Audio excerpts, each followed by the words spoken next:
Hey, welcome everybody. Thank you for joining us. This is Grief and Grace. Our world is so very strange and challenging and fearful right now.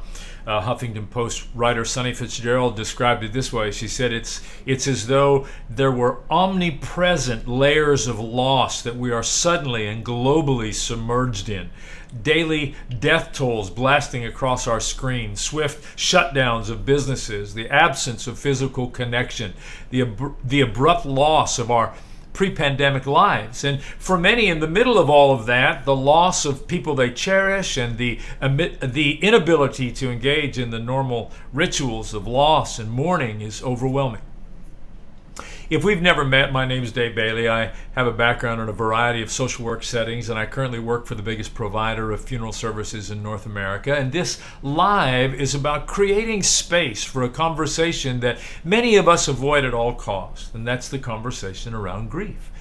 And from the perspective of someone who's experienced deep grief personally and who works with grieving families every day, one of the beneficial changes that I see taking place is that now more than ever, conversations about grief are welcome and have a place of prominence. So thank you for being here, and thank you for being a part of tonight. My guest is the multifascinating Cheryl Jones, who's a marriage and family therapist, an educator, and host of the radio show Good Grief on Voice America. And I am honored to introduce her to you. Welcome, Cheryl. So glad to be here. Thanks for having me. Yes, I've been waiting for this for weeks and weeks. So why don't we start? Why don't you tell us a little bit of your story and why so much of your work has come to focus on grief? Absolutely. So I guess we can go way back, but I didn't realize it at the time. My first experiences of loss were as a kid. We moved a lot. My dad was a minister, and we would move to a new place and never see the people from the old place again. Wow. That doesn't happen so much anymore with social media. But And it took a long time to realize that was an early experience of loss. Yes. That really affected me. Then when I was 17 and 18, I came out as a lesbian. Now, that was a gain, of course. I don't want to, because it defined me. It told me who I was. Yes. But it was also a loss. My mom cried for 2 weeks. She'd never have grandchildren. Wrong. I'd never get married. Wrong. But it was devastating to have figured myself out and then have to face the losses that come with that. Yes. But again, I wasn't seeing that as a grief event. What really tipped it off was that my first wife, who I met when I was 16 years old, was diagnosed with cancer and told she had 6 months to a year to live. And she ended up living nearly a decade. Wow. But she was never well. That whole time, they were just bemused. We don't get why you're not dying. You're just not dying. The illness she had now is more likely to result in a more, 10 or 20 years of life. But at that point, it was a very, very lethal disease. And I was immersed upon her diagnosis. And I always like to tell the story of that because she was a black woman, and it took her 1.5 years to get diagnosed. If you think there's discrepancy in healthcare. There definitely is. The person who finally did an x-ray, a simple x-ray of her back, which was broken, admitted that when a black person has a backache and comes to the doctor, they're assumed to be malingering. Wow. I tell that story as often as I get the chance, so thank you for letting me slip that in. Of course. In context, for sure. So that threw me into an immediate and profound tailspin. I never like to skip the part where grief is really difficult. Yes. And the thing that I guess most stands out from the initial period after her diagnosis is incredible anxiety. I just didn't know how to handle it. But I loved her a great deal. And so I wasn't going anywhere. That was clear to me immediately. I like to think that I'm good at understanding people, but some are harder for me to understand. People who leave, right, say, oh, I just can't handle this and go. I can't personally relate to that. I just had to hang in. So what that meant was that for that almost a decade that she lived beyond that point, we were actively trying to cope with her death. Wow. We kept expecting it to come, and it didn't, but it was never off the table. And at the time, I guess I would say I didn't always see that as an advantage. But she died in 1995, so it'll be 25 years in just a few months here. And now I see it as quite an advantage because we had time to figure out how we wanted to relate to death and life and our relationship and our community. The kinds of crushing blows that happen to people when they lose someone and their community cannot support them, they don't know how to. By the time she died, the people that couldn't catch up were gone. Mm. I see that as quite an advantage for us because you can't be prepared, but you can prepare. And I couldn't know that I was prepared until she died, but I was, in fact. There was a way that I knew what to do from having sat with those feelings, gotten help from people. Thank you, Stephen and Andrea Levine in particular. We've spent a lot of time with them, and they helped us a great deal, as well as, funding some of our trips to be with them. Wow. They were just amazing with us. And so by the time she died, I was not anxious at all. In fact, someone came over to give me a massage a couple weeks before she died, and I think she was expecting me to be really tied up in knots. But I wasn't. She said, "You're the most relaxed person that I've ever massaged. I don't understand what's going on." But the way I understand that is I had completely let go of resistance. Yes. Whatever was happening in any given moment was where I was. Wow. I was nowhere else. Wow. And can we keep that up every minute of every day? Have I kept it up every minute of every day? No. But a lot, yes. And it's always available to me. I never really convince myself that it's impossible. Yes. Because if I could do it at that moment, it's doable. Yes. I sat with a family this morning. I talked a little bit to them about cancer journey that I went through 3 years ago and what it's like to then wake up every morning and feel like you're in the bonus round, to recognize the value of each and every day, each and every breath, each and every sunrise, each and every moon, to just experience life that way becomes this incredible gift. And so, I mean, you guys sat in anticipatory grief for almost a decade. That's pretty remarkable. Yeah. Well, it was a long time. Yeah. But what happened eventually is, okay, you haven't died, let's live. There you go. What are we actually brought a child into our home 2.5 years before she died.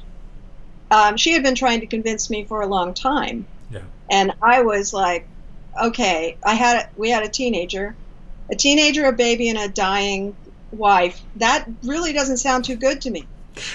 Sounds like the plot of a Hallmark movie. Yeah, it was.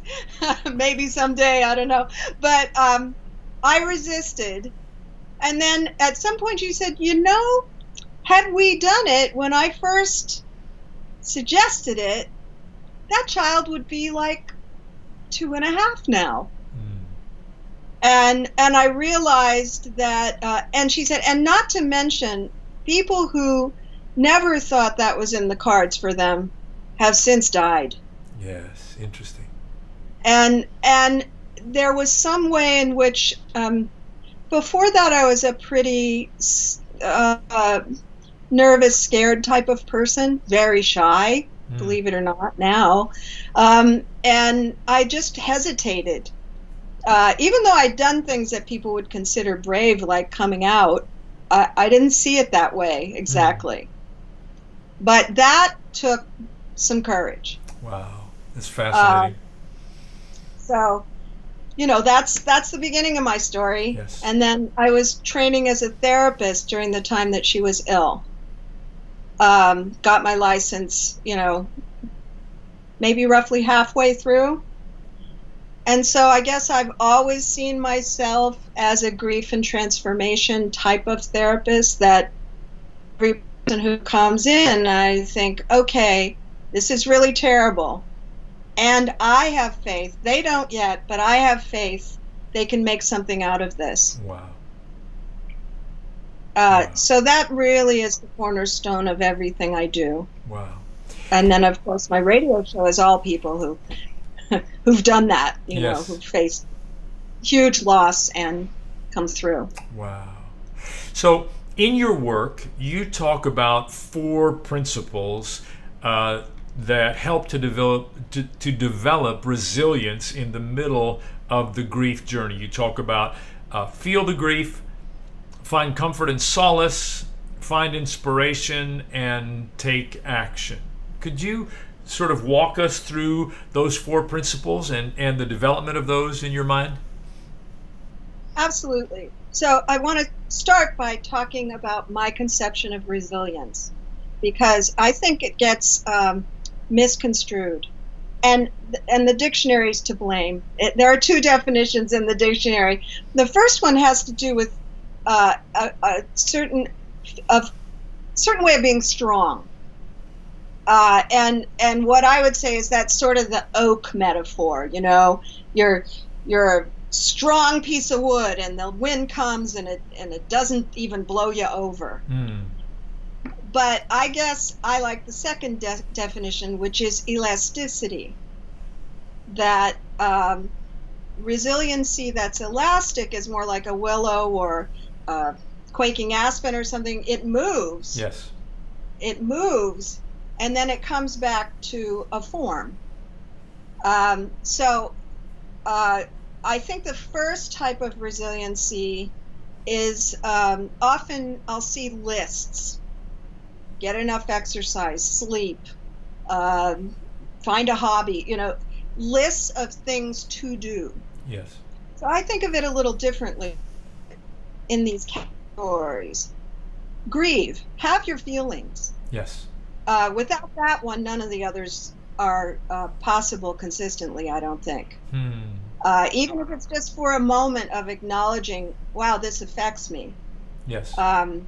And of course, by the time my wife died, I was like crying wherever I felt like crying. And, I'm going to have every feeling, and I'm not going to rule anything out. Yes. So that's number 1. Number 2, we're human beings. We need community. We need solace. We need comfort. We need people to understand our pain. Yes. And third, I think we need to be inspired. So here's an example of that. My very good friend, we're still very dear friends, a year before my wife died, her wife died. Wow. And when I watched her navigate that, it was inspiring. It made me feel this is doable, right? And she wasn't happy all the time. Of course she wasn't. But she kept going. She kept going forward. I found that inspiring. But then there's the small inspirations. I mean, we're in COVID. And not to mention we're in a time of deep political I hope, change. Yes. And sometimes the inspirations, for instance, one morning I noticed that for the 3 mornings previous, when I went on Facebook, and I was doing that and kind of going, well, that's a weird thing to do first thing in the morning right now. But what I realized was I was gravitating to music. I'm a musician. I'm in a choir that can't sing right now, as no choir should be singing right now. I mean, I don't use should very often, but it's dangerous. So I was finding myself finding a song or two every morning and just sharing them. And I realized that was inspiring to me, that it was ticking the inspiration box, because most songs of any meaning are about finding a way to make something creative about difficulty. Yes. I'm in a gospel and spirituals choir. That music is founded on difficulty. Yes. It came out of people being enslaved, not having their freedom, and fiercely, my choir director says it has to have a little anger in it. Fiercely demanding their lives, yes. Right? So that's a real source of inspiration to me. Everyone has their own. The fourth element, taking action, can be a very small a action. For instance, I don't discount things like reposting an article or telling a friend that you were affected by something you saw. There's something about, if we can register that we took action, it's an antidote to helplessness. Wow, that's good. Say that again. If we can recognize that we've taken action, it's an antidote to helplessness. Very good. Helplessness and hopelessness, they're cousins, Close cousins. They like to live together. So, so those are 4 categories of things. And, different things could fit in more than one category. Let's say you've had a loss and somehow you managed to start a running program or something. Well, that's inspiring, because you didn't think you could do that, right? Do anything brand new in grief, but people do. All the time. Often, all the time. And then it's also action. It empowers. I'm still in this life, right? Yes. So you've got these 4 things. The next big mistake that people make is thinking that they should take a particular, that one of those categories can be decided theoretically. For instance, let's say that I'm having a day where I'm missing my grandchildren who live in Seattle. I live in Oakland, California. I can't see them. And my 1-year-old granddaughter used to come. My daughter has a business here. They used to come every 3 weeks. And so I'm feeling grief about the loss of those visits. Of course. And watching her grow up. Fortunately, I get videos and pictures, but watching her grow up without being able to interact with her, right? Well, let's say I said, I shouldn't have the feelings about that. I should be, going out in the streets and demonstrating. Well, both grieving that and going out in the street are quite valid. But if what I need to do is cry and I do the other, I'll probably get derailed. Yes. And more than that, I think people often avoid that first category by doing the other 3. Or at least the last 2. They take action, or they look around for positive things instead of just feeling bad. Yes. Yes. I talk so much with people about moving towards the feelings rather than moving away from them. And that how key that is when whatever that feeling is, sadness, loneliness, whatever the feeling is, moving toward it and experiencing it and sitting with it and learning from it just becomes the gateway to all of the healing that takes place. That's so true, David, but we are not trained in that. No, we're not. No. We're trained in avoidance. We're trained in staying as far away as possible, and part of that is that we're very goal-oriented. As soon as we feel bad, we think something is wrong. True. And actually, in grief, something is very right if we're having the feelings. Yes. But I had a lot of time to practice. Yeah. 10 years, yeah. Yeah, and I think that often people, let's say you have a sudden loss, you haven't practiced at all. You're completely unprepared for that.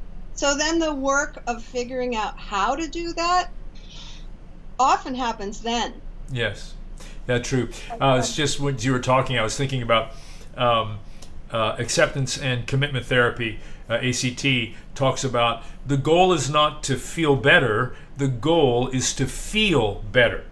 To move towards the feelings and really grapple with those, and I thought that was such a brilliant way of saying it. The goal is not to feel better, the goal is to feel better, and that opens the door for all the other steps. As you could imagine, since I work with grief, and a lot of my clients are in active, raw grief, I can't tell you how many times I get asked if they're doing it right. Interesting question. Is this supposed to be happening? Am I doing this right? And my response is always, as long as I see that you're moving, yes, I am not concerned. But I usually have to repeat that a bunch of times. I know that's the truth. Because it's not what we're trained with. No, for sure. We're not trained to surrender, and I have been crying in this period of time, for sure, but it doesn't bother me. Mm-hmm. It's normal to me. So along with COVID and the Black Lives Matter and George Floyd's death and all the other deaths, if we're not feeling bad ever, that doesn't seem right to me. Yeah, we were talking before about the little phrase being grief illiterate, and so sadly so much of our society is grief illiterate, and so at moments that call for tears, they don't know how to intersect with that moment. So on your website, which is weatheringgrief.com, and I think, let me just put that up here. I think I've got that on. Yeah, weatheringgrief.com. You have an amazing list of simple suggestions of what you can do during times of loss. And I just want to start reading them out, and I might group some of them together, but this is I'd just like you to kind of comment on them, walk us through, and I will post these on the Grief and Grace website when this is over. So the very first one is, we've talked about this a little bit, but maybe you could walk us through a little bit more. Let your own grief tell you what it needs, and then do your best to give it. The best decision I ever made while my wife was ill was I realized that I couldn't imagine what that was going to feel like. Duh. And I made a promise to myself, for at least the first year after she dies, I'm giving myself everything that I think I need, that I can. Assuming I have childcare and enough money. And I didn't have very much money at the time. I went into a lot of debt to fulfill this. I'm giving it to myself. And that was such a good decision. Wow. Such a decision. It removed a whole level of self-doubt and friction between me and myself. It's just, okay, and then as time went on, it made more sense. Yes. I am not a good gardener. Anyone can tell you. But I needed to have my hands in the dirt every day. Yeah, I'm going to ask you about that. Figure it out, Recently, I found out that there's a microbe in soil that's an antidepressant. Seriously. Seriously. And I was like, well, that made a lot. And after a while, I mean, I didn't care that much why I was doing it. I needed to sing every day. Yes. There were just certain things I had to do. Some people have to write, but I don't write until I've processed things more. I have to sing. I have to, sit around in it for a while before I want to write anything. Wow. So that's the bottom line. So let your own grief tell you what it needs, and then give it. And so then your second part, I think there's 3 of these, I'll group them together. Surround yourself with people who love you. Avoid people who think that you should feel better, or who insist that you should feel better. And then cling to people who let you feel bad. Absolutely. You don't really know how valuable good listeners are until you're grieving and people want to change your experience. It's so painful. Yes. It's so painful. I just had to avoid people who did. Of course, as I said, most people who were averse to my experience were very distant in my life by then. Yes. I can forgive them, but I don't need to try to go to a well that's dry. Yes. Right? Yes. Interesting way of putting it. I can just say, oh, that well doesn't have water for me. Yes. But there were plenty of people who either had they were also experiencing their own loss. My wife was an extremely well-loved person. Extremely well-loved. And so we were all grieving as a community. Yes. And nobody was going to tell me I shouldn't be feeling this or that or the other way. Yes. Yes. But we think that's not doing something. Yes. Well, and that's your next point. You said, give yourself time to do nothing. Yes. Meaning? Absolutely. Because I think that grief likes nothingness. I think it likes a lot of space. And I was fortunate that my practice had dwindled quite a bit, and I wasn't working all that much, and my kids were in school all day. I had time, and some people don't. Yes. So time to do nothing might be 10 minutes. Yes. But I do, and maybe nothing happens. Maybe you don't cry and weep, and maybe it's just blank. Yes. But I feel there's a way that if I thought of grief as another person, it'd be like grief sitting there going, does she really want to hear what I have to say? If you're leaving no space for it, no speaking. Interesting. Grief will not speak to you. You won't be able to tell what you need. Yes. Because there's just not enough. It's a mixed up kind of experience. You don't know the answer right away. Yeah, for sure. So it needs that. And then you talk about, you'd already mentioned this, but you talked about, put your hands in the earth, which for you was really, really important. There's a funny little story about that, which is that, so when she died, my youngest child was about 2.5. So as we were helping her to figure out what this was, this death thing, we did a lot of stuff to do that. The most important, in parentheses, I'll say, was getting a stethoscope and letting her hear our heartbeats, and describing that when Joanne died, there wouldn't be a heartbeat. That, her body stopped. That really worked well with a 2.5-year-old. She got that. But we had said, it'll be kind of like you have a guardian angel, a support in your life who you can't see. Yes. And we were not particularly religious in any way, very spiritual, but we thought that would communicate a sense of kind of Joanne continuing to be in her... Yes. How life goes on at a different dimension.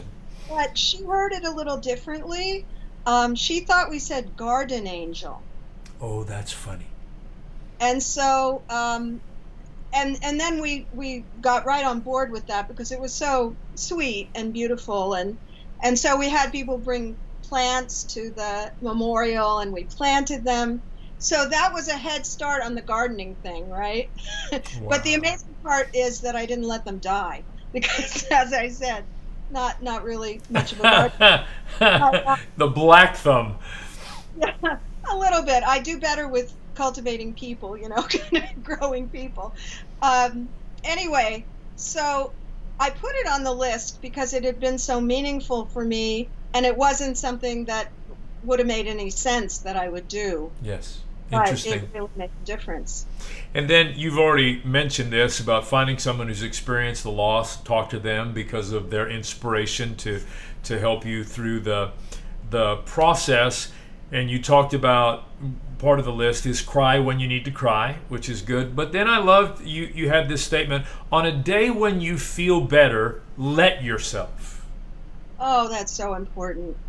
I can't tell you how many hours I've spent trying to undo guilt about feeling better in grief. Wow. But grief is not depression. Interesting. You know how depression, if you've ever been depressed, there's like this blanket over everything? Mm-hmm. That isn't the way it is with grief. Grief is full of feeling. Yes. It's all different types of feeling. Yes, many of them very painful, but even right at the start, I had so much gratitude for having been loved that way.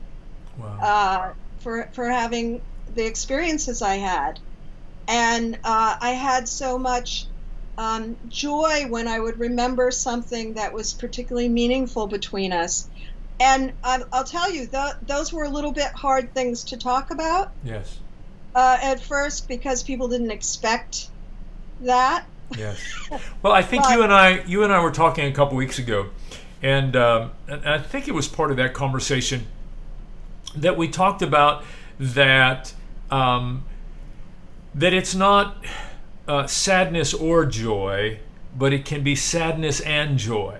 That we need to take the or out of our vocabulary, because it's not a time of great loneliness or time with friends. It's time of great loneliness and time. There's ands in the process. And the thing I would like to say about that is that they can occur simultaneously. Yes. And that is not, in fact, they do occur simultaneously. And that is not something we're at all used to. Yes. Having contrasting feelings at the same time. Yes. And giving ourselves permission to have those contrasting. Yes. And not thinking that means there's something terribly wrong with us. Yes. Yes. And not feeling guilty that we have happiness or joy or whatever. Maybe not at first. Some people not at first. But yes. Many people that I've spoken with, many people I've interviewed, had that right away. Yes. A sense of fortune to have loved someone so much. Wow. Or, various really good feelings. Yes. And it's all a part of it, yes. from my view. Wow. All right, we're going to run out of time pretty quick here, so let me run kind of quickly through some of these other ones. But I love what you said to listen for the echo of the voice of your loved one. That they were still there, they were still around, to listen for that echo. And the little catchphrase that I think of in my head about that is that death ends a body, not a relationship. That's good. I like that. Yeah, I like that. I think it's very painful to try to cut off the relating, because that's still going on inside of us. Yes. Yes. And I don't really care if my sweetie is, my first sweetie is off somewhere in reality, or she's just in me. That's irrelevant to me. I just know I'm in relationship to her. Very different. I'm remarried for like 22 years. Yeah. It's not that she is my partner in any way, but I have a relationship with her. Wow. Well, we could talk about that for a long time. I would never want to cut that off. It would be like an amputation. Yeah, for sure. You talk about, I'll just touch these points. You talk about making a refuge of your home. I loved when you said that. You talk about letting the future take care of itself. And you talk about that read a grief book if it helps. Don't read it if it doesn't, which I thought, from someone who works with grief and trauma, that was such a... That's so personal for me because I could read memoirs. That was it. Yes. And any book that tried to tell me what grief was, I was allergic to. It's a great way of saying it. Now, and I value them very much. Yes. But in early grief, I couldn't. Well, that's what you talk about. Remember, you are the expert when it comes to your own grief. I love that statement. Yeah. My daughter, who when I made up that list, it was some years ago. I think she was maybe in early high school. And she read the list and she said, "Mom, first you tell people to do what's right for them and then you make all these suggestions." And I said, "Well, yeah, a whole bunch of suggestions because maybe one will be right for someone." Yes. So that brings us to a good place to probably put a bow on this. I always try to close our live with one simple idea that people can hold on to. So let me ask you this. If you could say just one thing to someone dealing with grief, what would that be? This is kind of two things, but all in one sentence. Yes. Grief knows what it's doing. Don't compare. Oh, wow. Wow. Grief knows what it's doing. Don't compare. Nobody else's grief is going to be your bottom line. That's so true. Your own grief knows what it's doing. Wow. I have never heard anyone phrase it that way before, Cheryl. Thank you. That's a gem that I will consider for a long time. Yeah. Thank you. Again, Cheryl Espinosa Jones, weatheringgrief.com and voiceamerica.com is where your show is. Yeah, if people put in Cheryl Jones all run together, no, they're probably better off putting in Good Grief, Voice America, all run together. Yep. And they'll see my picture pop up. Yeah, and you do that show every Wednesday? Wednesday at 2:00 Pacific. Okay. That's awesome. Yeah. All right. And every interview I've ever done is available. Yes. So if people, like any podcast, you can listen to probably 350 of them. Wow. And there's blog posts and other different resources that are there on the site as well. So, yeah, take advantage of that. Thank you. Thank you for being here. Thank you for... It's a pleasure. Thank you for having me. Such a generous investment of your time in us and your wisdom, and I am, really, really, really thankful. Thank you, Cheryl. All right. And thank you for being with us. Really appreciate you coming and being a part of this. Tonight, after this live is over, you can still leave comments or questions, and I'll be coming back to review them and interact with you as we go forward. And don't forget to click on notifications so that you can get a reminder whenever it is that we're ready to go live.